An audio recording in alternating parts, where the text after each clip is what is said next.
Shalom Bapak Ibu serta saudara-saudara yang terkasih dalam Tuhan. Bagaimana kabar hari ini? Kiranya kita semua tetap diberikan kekuatan serta sukacita oleh Tuhan. Kita akan memulai doa keluarga kita pada hari ini. Mari bersama-sama kita menyiapkan hati kita dengan saat teduh sejenak. Mari Bapak Ibu serta saudara-saudara yang terkasih, kita bersama-sama memuji nama Tuhan. Dari PKJ 202, Yesusku Juru Selamatku.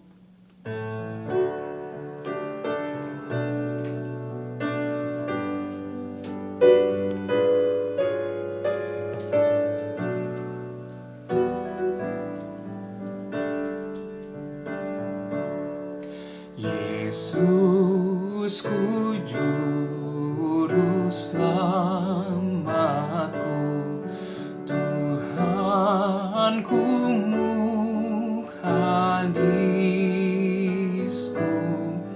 tumpuan pengharapanku dan perisai perlindunganku.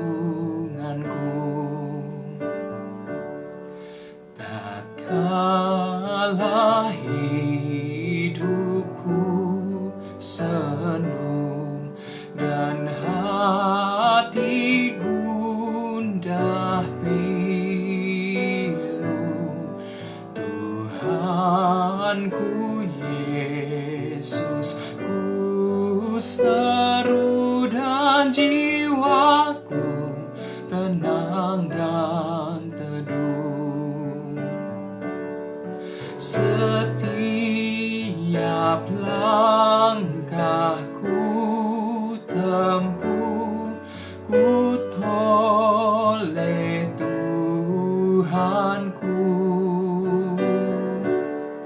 Setiap hasratku gelut, ku tanya Tuhanku. Dalam kasih penebus, ku berserah selalu.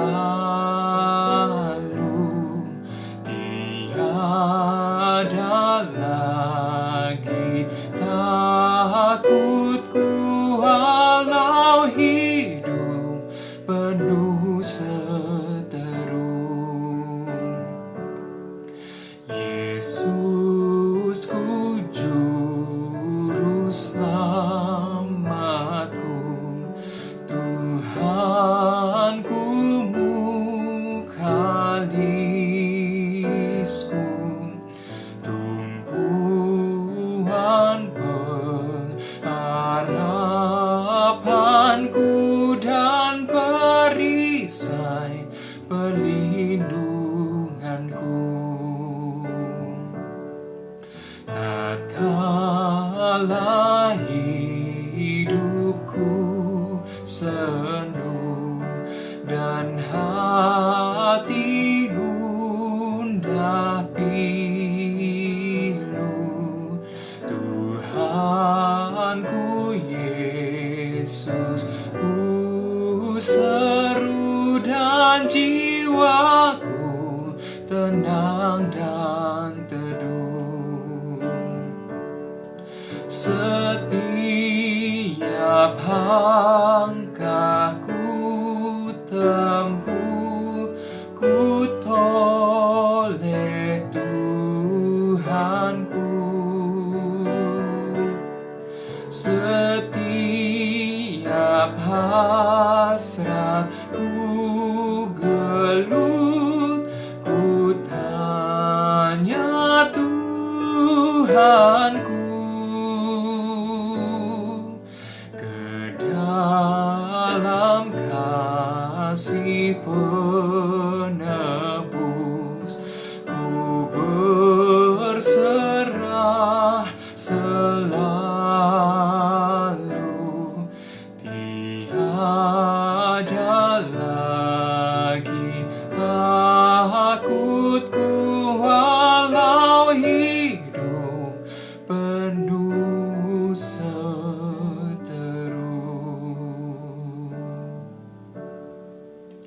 Mari kita berdoa. Tuhan Yesus, Allah Bapa kami yang bertata dalam kerajaan surga ya Bapa, kami mengucap syukur dan berterima kasih untuk setiap berkat dan anugerah-Mu dalam kehidupan kami.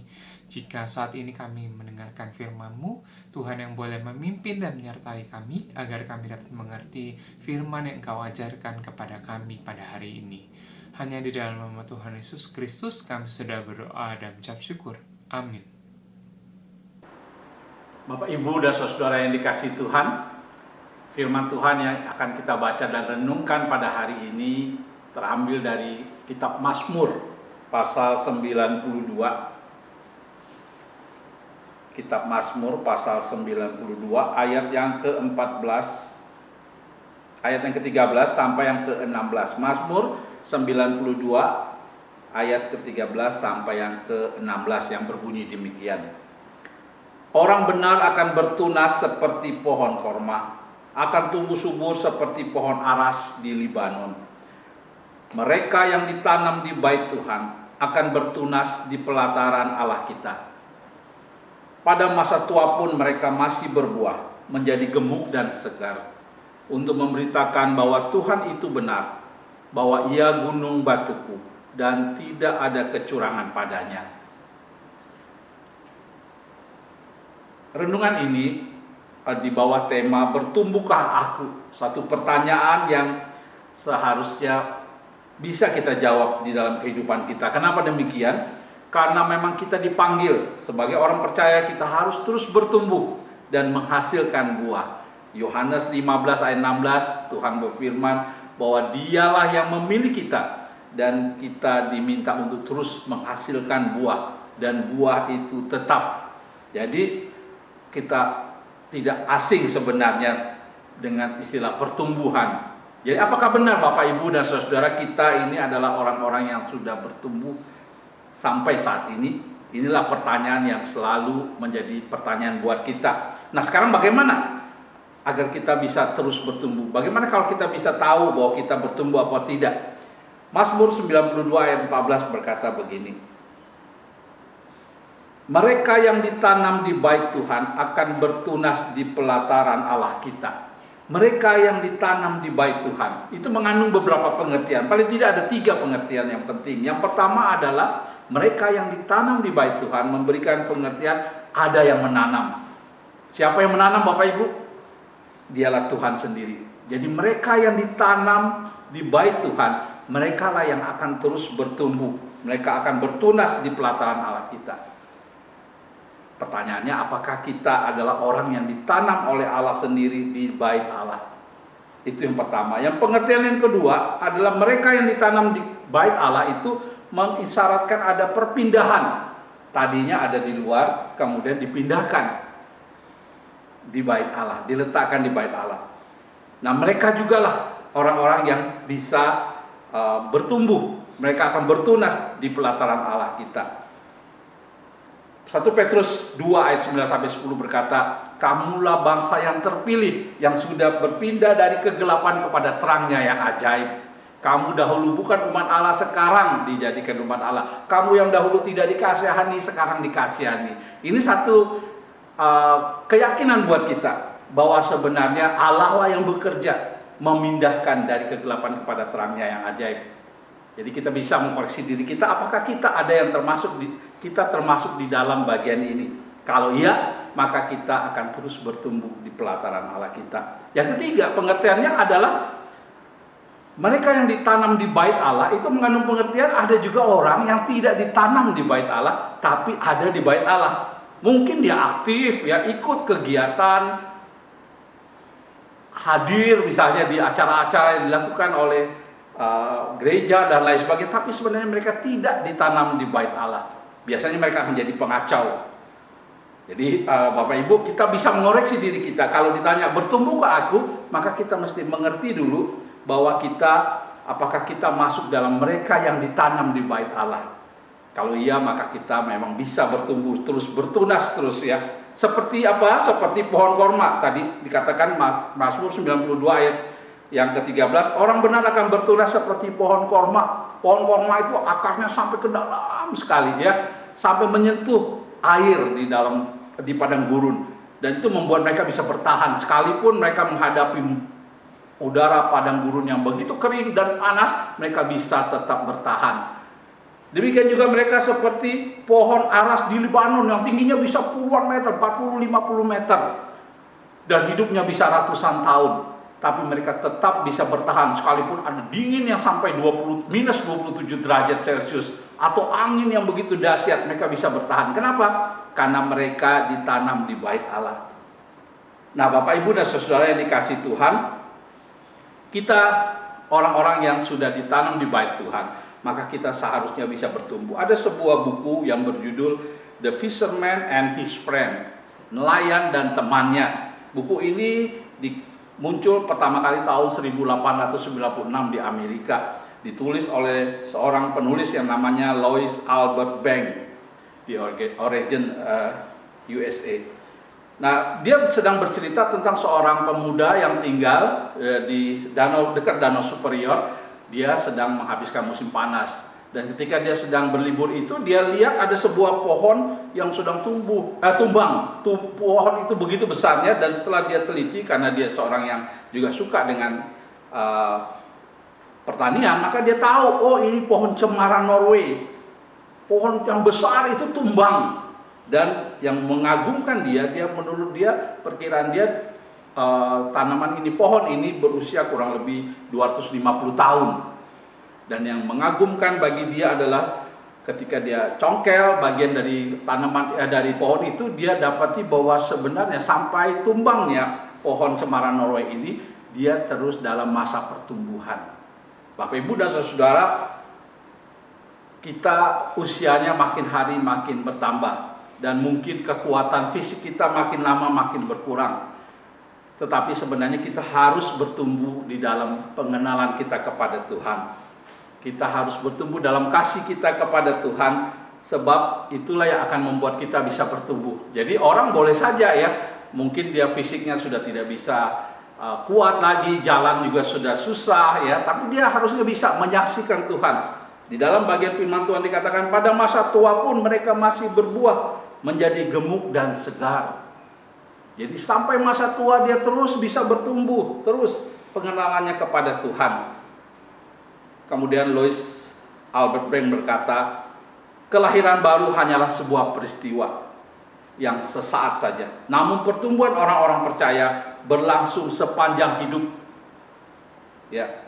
Jadi pertumbuhan kita harus berlangsung sepanjang hidup. Untuk mengatakan apa? Untuk memberitakan bahwa Tuhan itu benar. Bapak Ibu dan Saudara yang dikasihi Tuhan, lagu yang tadi kita nyanyikan di bagian awal ibadah keluarga kita, itu melihatkan kepada kita bagaimana kita bisa bertumbuh pengenalan kita kepada Tuhan, itu searah atau sejajar dengan kasih kita kepada Tuhan. Seperti dikatakan di dalam 2 Petrus pasal 3 ayat 18, bahwa kita bertumbuh terus.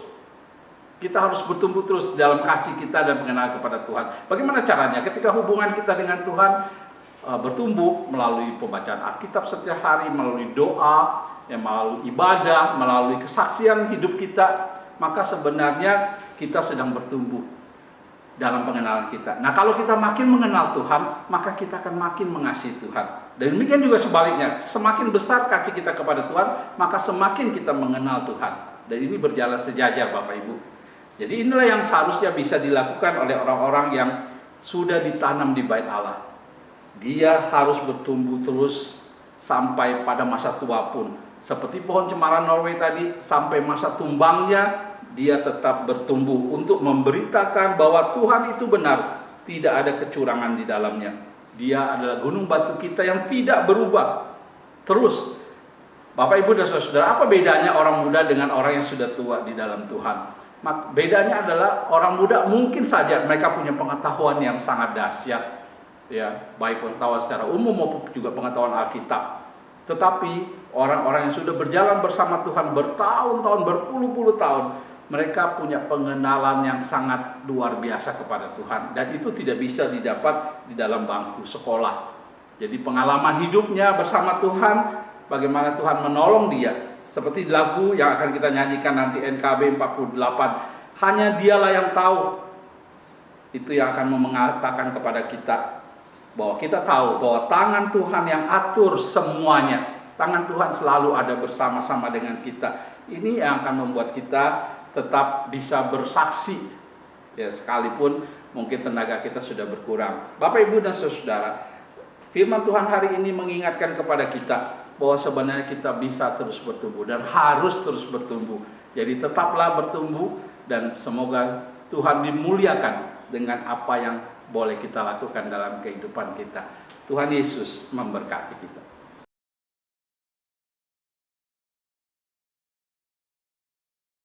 Mari kita menaikkan doa syafaat. Bapa di sorga, inilah kami Tuhan yang ingin menaikkan beberapa doa syafaat kami. Yang pertama, kami ingin mendoakan jemaat dan juga simpatisan GKI Delima. Mungkin ada beberapa di antara mereka yang sedang mengalami sakit penyakit, baik itu penyakit ringan maupun penyakit yang berat. Tuhan, kiranya Engkau yang memberkati agar obat-obat yang dikonsumsi dan juga mungkin perawatan yang harus mereka jalankan demi kesembuhan mereka boleh terlaksana dengan baik. Tuhan, biarlah hal-hal tersebut juga dapat membantu mereka dalam proses pemulihan mereka. Lawatlah mereka satu persatu Tuhan, sembuhkanlah mereka dengan tangan-Mu, karena kami percaya tidak ada yang tidak mungkin bagi-Mu Tuhan. Dan biarlah juga mereka dapat melaksanakan rutinitas mereka sehari-hari dengan baik setelah mereka juga pulih dari penyakit yang sedang mereka alami saat ini Tuhan. Kami ingin berdoa juga Tuhan untuk jemaat dan juga simpatisan GKI 5 yang mungkin juga sedang bergumul dengan permasalahan yang harus mereka hadapi di dalam kehidupan mereka. Kami tahu setiap dari kami memiliki pergumulan yang berbeda. Bahkan mungkin kami sendiri berpikir bahwa kami adalah satu-satunya yang sedang mengalami pergumulan terberat. Tapi biarlah melalui pergumulan kami, segala pergumulan yang ada yang harus kami hadapi, Engkau tetap ada di sini untuk memeluk kami Tuhan. Engkau juga yang memberi penghiburan kepada mereka Tuhan. Engkau yang mau menyatakan kasih sayang-Mu dan juga kepedulian-Mu melalui orang-orang di sekitar mereka Tuhan. Dan biarlah ketika mereka merasa putus asa, ketika mereka merasa sedih ataupun kecewa, Engkau yang mau menghibur mereka Tuhan. Karena kami tahu dan kami yakin pergumulan yang ada di hidup kami, Engkau izinkan kami untuk menghadapinya bukan karena tanpa maksud atau tujuan. Kami tahu bahwa rencana Engkau akan indah pada waktunya Tuhan. Kami ingin berdoa juga untuk doa malam menjelang Pentakosta atau DMMP yang akan diadakan juga mulai 17 hingga 22 Mei 2021. Tuhan, kiranya Engkau memberkati segala persiapan yang telah dilakukan baik oleh panitia maupun oleh seluruh pelayan-Mu Tuhan. Biarlah juga DMMP ini boleh berjalan dengan baik dan sesuai dengan rencana-Mu. Dan biarlah juga seluruh petugas dan juga panitia boleh melakukannya bukan hanya untuk kepentingan sendiri, namun juga hanya untuk kemuliaan nama-Mu. Dan kami ingin berdoa juga Tuhan untuk pemerintah Indonesia yang mungkin saat ini Indonesia sedang banyak diterpa oleh bencana ataupun masalah Tuhan. Kiranya Engkau yang mau menguatkan pemerintah Indonesia agar dapat lebih bijaksana untuk memutuskan segala sesuatu yang harus dilakukan Tuhan. Berikan penguatan, berikan juga kesehatan Tuhan. Kami ingin berdoa juga untuk masyarakat Indonesia dan kami juga selaku masyarakat Indonesia. Berkatilah kami agar kami juga dapat melakukan yang terbaik. Apapun itu, hal sekecil apapun Tuhan. Pakailah kami Tuhan, agar kami bukan hanya menjadi masyarakat Indonesia saja, tapi biarlah mereka juga dapat melihat Engkau di dalam kami Tuhan. Baik sebagai anak-Mu dan juga sebagai masyarakat Indonesia. Inilah doa dan harapan kami yang sangat jauh dari kata sempurna ini Tuhan. Kiranya Engkau saja yang mau menyempurnakannya, yang kami naikkan hanya di dalam nama-Mu saja. Kami sudah berdoa dan mengucap syukur. Haleluya. Amin. Umat Tuhan yang terkasih, mari kita mengakhiri doa keluarga kita pada hari ini. Kiranya firman Tuhan yang sudah kita renungkan hari ini senantiasa menjadi penerang setiap langkah kita untuk menyatakan kasih Tuhan dalam kehidupan kita. Tetaplah bersukacita untuk mewartakan kasih-Nya. Mari bersama-sama memuji nama Tuhan dari NKB 448, hanya Dialah yang tahu.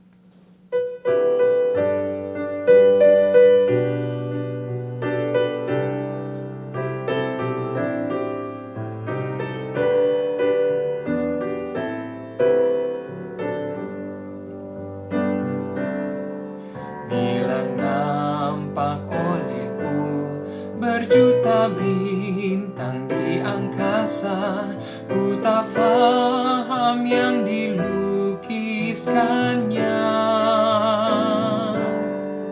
Namun Tuhan Allahku yang menabur bintang itu, berencana di tiap karyanya.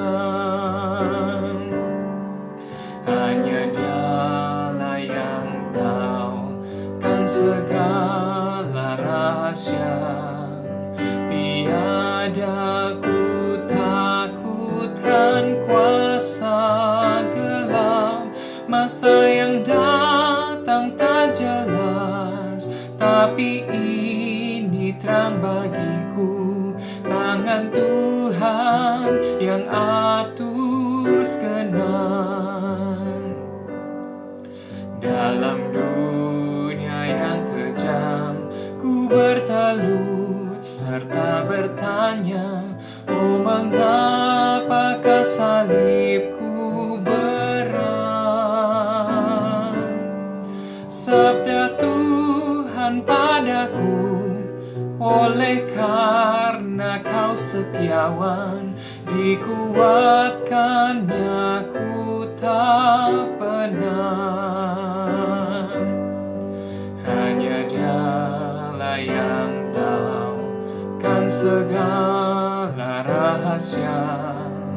Tiada ku takutkan kuasa gelap, masa yang datang tak jelas, tapi ini terang bagiku. Tangan Tuhan yang atur segenap.